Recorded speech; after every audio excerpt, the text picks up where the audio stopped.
Está na hora da entrevista, muito silêncio. Vou ter uma conversa comprida agora com o Flávio Carneiro. Flávio Carneiro, quantos anos tem que você está publicando seus livros aqui no Rio? Eu publiquei meu primeiro livro em 86. Não exagera, você não era nem nascido.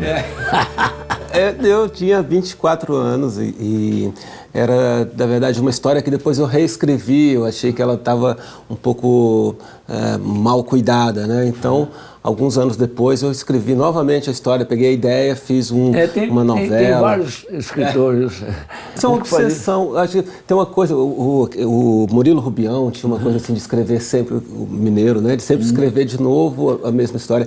Eu acho que é uma obsessão. O Drummond dizia, eu publico um poema para ficar livre dele. E às vezes, mesmo assim, mesmo depois de publicado, a gente não consegue se livrar. Você reconheceu que era uma vocação sua cedo, que você ia ser escritor?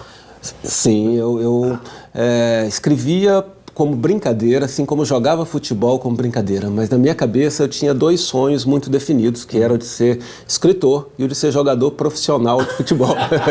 Eram os dois. Você e me acompanharam. Conseguiu jogar direitinho? Eu não era ruim não, droga. Eu jogava bola, jogava direitinho. Onde você jogava essa bola? Eu joguei em alguns times de divisões de base, em Goiânia, dos 11 aos 18, eu sou de Goiânia, sou goiano. Dos 11 aos 18, então eu joguei em Estádio Olímpico, joguei no Serra Dourada. Com 15 anos eu conheci o mar, eu vi a primeira vez o mar no Rio e me encantei, falei, eu quero morar aqui, quero ser escritor. Então a partir dos 15, 16 anos eu fui... de Goiânia, de mineiro, né, ficar no mar. Ficar perto do mar. Então eu tinha que optar, ou seguir uma carreira de escritor. Aí eu vim para o Rio sem conhecer ninguém, com a cara e a coragem, fui fazer faculdade de letras na UERJ, passei no vestibular, me preparei. E foi trabalhar em quê? Hoje eu sou professor de literatura, mas no início o que aparecia pela frente eu fazia, né? Dei aula particular de inglês, de matemática, coisas que eu não sabia, eu colocava ali e ia tentando ganhar algum, né? E agora você é professor aonde? Eu sou professor na UERJ, na Universidade do Estado do Rio de Janeiro. Mas então que matérias você literatura brasileira. Mas o futebol me acompanhou. Eu escrevi um livro chamado Passe de Letra, que conta muitas das histórias, falando um pouco das relações entre uma coisa e outra. O jogador de futebol quer ser escritor, passe de letra. E eu pensei... Mas tinha essa intenção? Tinha. Eu pensei em gol de letra, depois falei, não, o gol é uma coisa...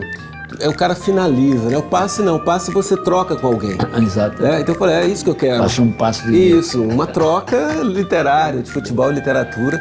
Então, agora você também chegou a fazer livro para criança mesmo, assim, para... Tenho. Primeira leitura. Isso, esse é o único que eu tenho mesmo para criança pequena. Devagar, divagando. O título é muito bom de ritmo. É uma vaquinha? É a história da amizade entre uma vaca e uma tartaruga, que tem em comum o fato, a vaca de nunca ter pisado numa fazenda e a tartaruga marinha não conhecer o mar. Devagar era uma boa tartaruga. Ficava quieta no seu canto sem incomodar ninguém. Era tão silenciosa que às vezes nem se notava sua presença sobre o sofá da sala ou deitada sobre a cama no quarto. De tempos em tempos, Devagar tinha uns sonhos meio esquisitos, sempre com o mar. Ela queria muito conhecer o mar. Afinal, era uma tartaruga marinha, e tartarugas marinhas vivem no mar, como o próprio nome diz. Só que Devagar era uma tartaruga diferente, que nunca tinha colocado as patas numa praia. Um dia ela sonhou que estava numa praia deserta, muito linda, fazia um dia quente e ensolarado e ela corria pela areia na direção das águas. Bom, corria é modo de dizer.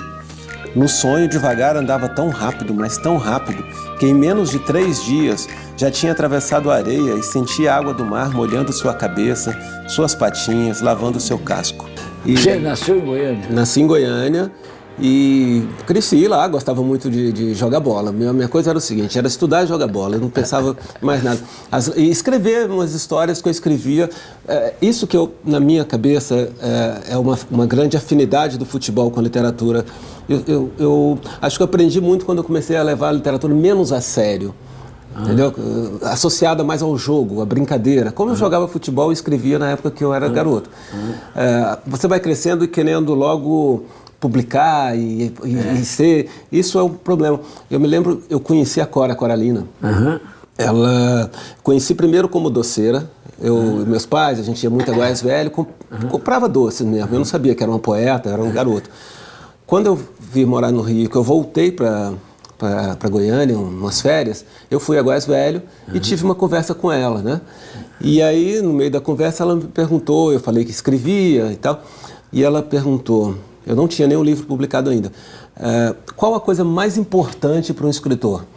E eu respondi na hora, publicar. Horrível a resposta, né? Ela publicou com 80 anos o primeiro livro. Aí ela me disse, não, a coisa mais importante para um escritor é escrever. E eu saí da casa dela assim com uma frustração danada. Falei, que respostinha mais sem graça, né? Mas era a sua vontade, pô. Não, pois é, mas assim, escrever não. À medida que o tempo foi passando, eu fui vendo como ela tinha razão, né? O importante para o escritor é escrever, publicar é consequência, você vai algum dia publicar.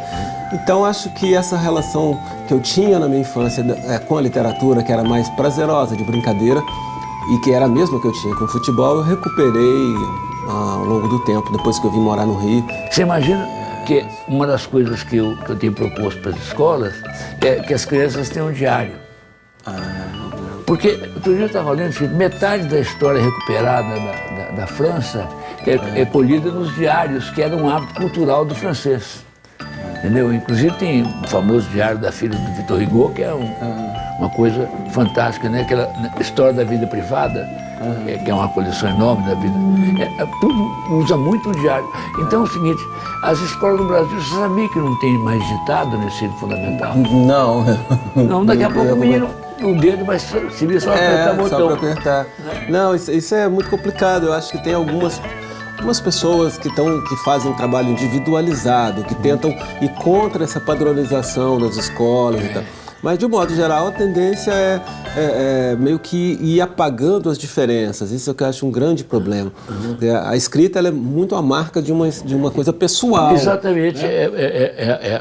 A gente, todo mundo tem que ser um indivíduo. Exato. Isso ajuda você a ser um indivíduo. E depois você vai se unir à coletividade com essa consciência. Não é verdade? Perfeito. Agora, se você não escreve, você vai ser um carneirinho. Tem que fazer tudo que os outros fazem. E a internet está bestializando a juventude de uma maneira incrível, porque todos estão pensando igual.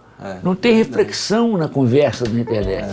É uma coisa assim, você tem muita informação, mas você não prepara o aluno para selecionar aquelas informações. Pois é, porque o negócio é esse. Se você não desenvolve a curiosidade através da escrita, a internet não serve para nada. Ela só serve para quem tem curiosidade. Um monte de coisa ali. Se você tem curiosidade, a internet é sensacional. Agora, para você ter curiosidade, você tem que ler um livro para desenvolver. Não é? A não ser que você nasça curioso. Assim. A minha filha, ela pega, eu leio um livro para ela, ela ouve, atenta e tal. Depois ela pega o próprio livro e fala assim, agora eu vou ler, mas ela não sabe ler ainda. Ela vai pegando as ilustrações e criando uma outra história, com o livro na mão. Ela não inventa da cabeça. Então ela já tem esse contato com o livro, né? Tá aqui, certo. rapaz, a conversa, eu como sempre falei mais que você, mas acho que eu consegui. Que nada. Consegui, mas o papo estava bom. Agora vamos cantar para você, porque eu tenho um coral maluquinho, que homenageia os entrevistados aqui cantando uma canção para ele. Agora você vai rolar de o nome da canção, que é Rebelde Sem Causa.